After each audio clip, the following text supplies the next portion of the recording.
off 2 balls. Our graphics just a tiny bit incorrect. Bowls him straight through. And listen to that roar.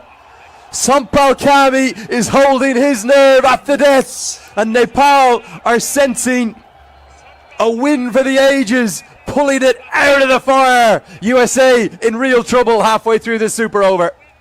Well, again, I disagree. Well, quite remarkable. What a feast and a treat we've been given here on a Saturday night in Texas. An atmosphere that's quite unforgettable, as Aaron Jones is the one who's chosen to walk to the crease. A chance at redemption for him after what was an LBW decision that he clearly didn't agree with. Well, I said earlier the candles were blown out by Sampal Kami. Is Sampal gonna kick the candles over now? On his 30th birthday, Aaron Jones has 3 balls to work with.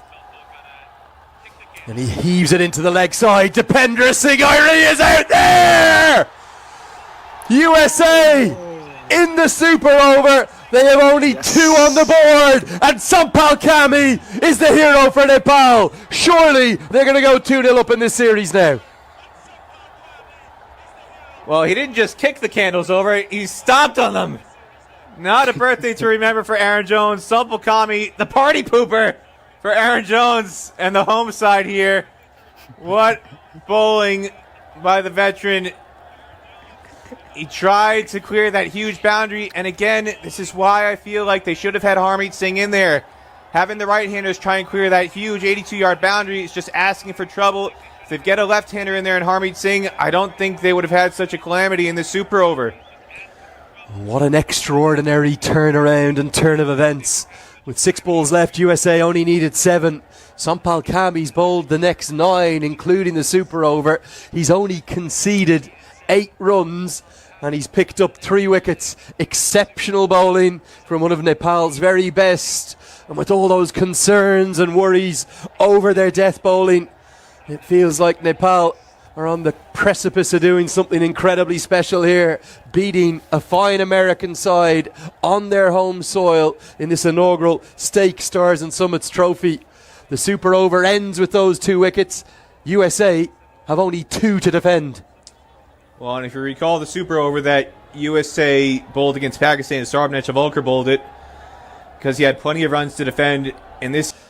And then he also took the catch. Here's the 2 wickets back-to-back. That was the first one, a little feather of an outside edge. And then fittingly, Dipendra Singh Airi in the deep, doing what he does yet again. Well, he's making a strong play for player of the series here, Lenny. Player of the match yesterday, and he's been a magnet for the ball here at the tail end of this match. Ran in for the run out to end regulation, and now cements the second wicket of the super over with that catch at deep mid wicket again. And Sampal Kami, you can't wipe the smile off his face. Well, Peter, if you know Sampal Kami and Karen KC, they are thick as thieves. They are the best of pals. They do everything together, and they have been the most remarkable servants for their nation. They very rarely don't have a smile on their face, and at times they've come in for a lot of criticism from the Nepal fans because they have had their problems at the death.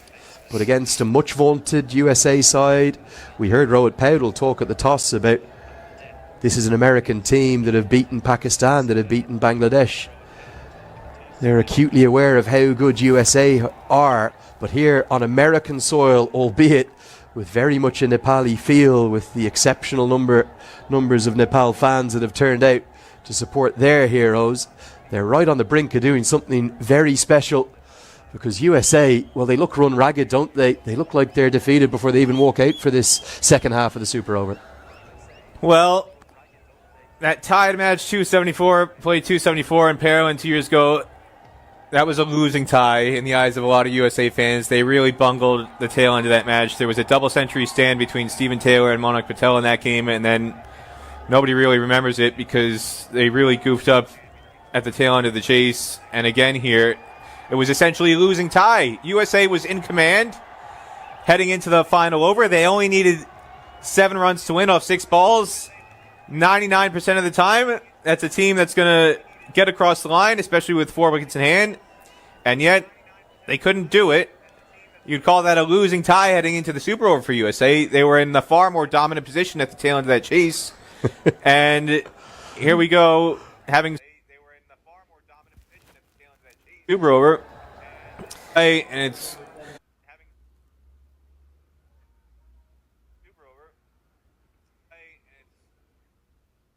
spear the ball into the feet of the Nepal batters.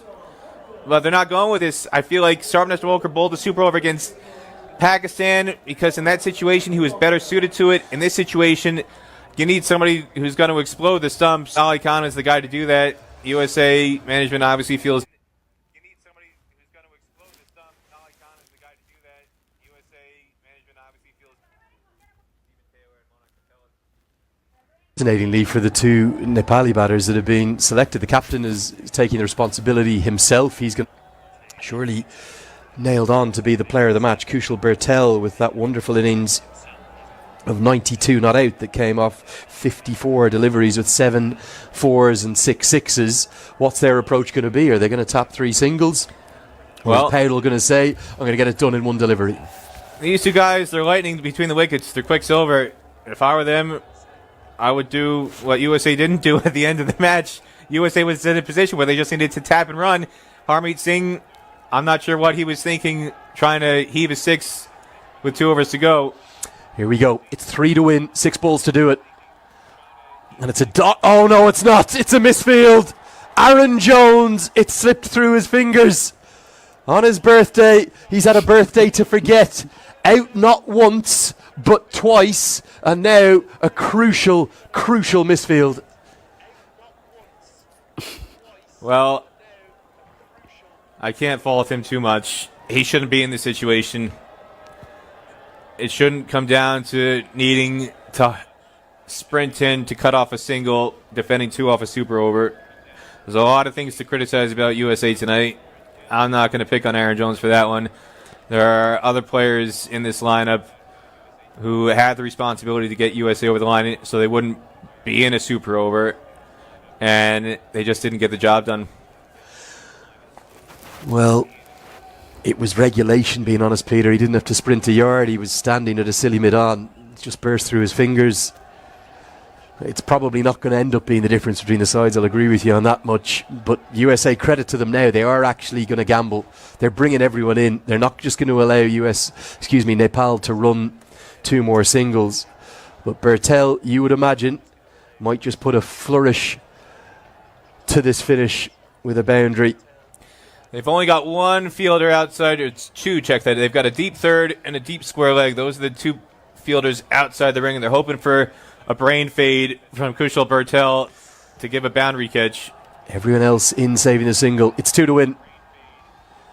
And he whips it elegantly out to the leg side. Any single from here will do. And the Nepal fans are on their feet. They know they're on the brink of a historic series victory here. And they're going to do so in the most dramatic of fashions.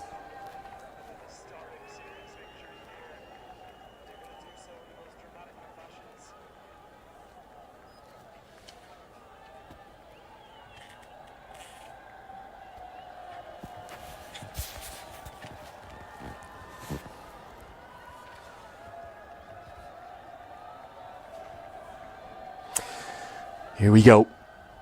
Just 1 to win. 4 balls to do it.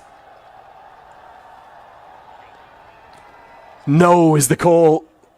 Well, the Cardiac Kids, they're known for their drama, Peter. There's always a twist.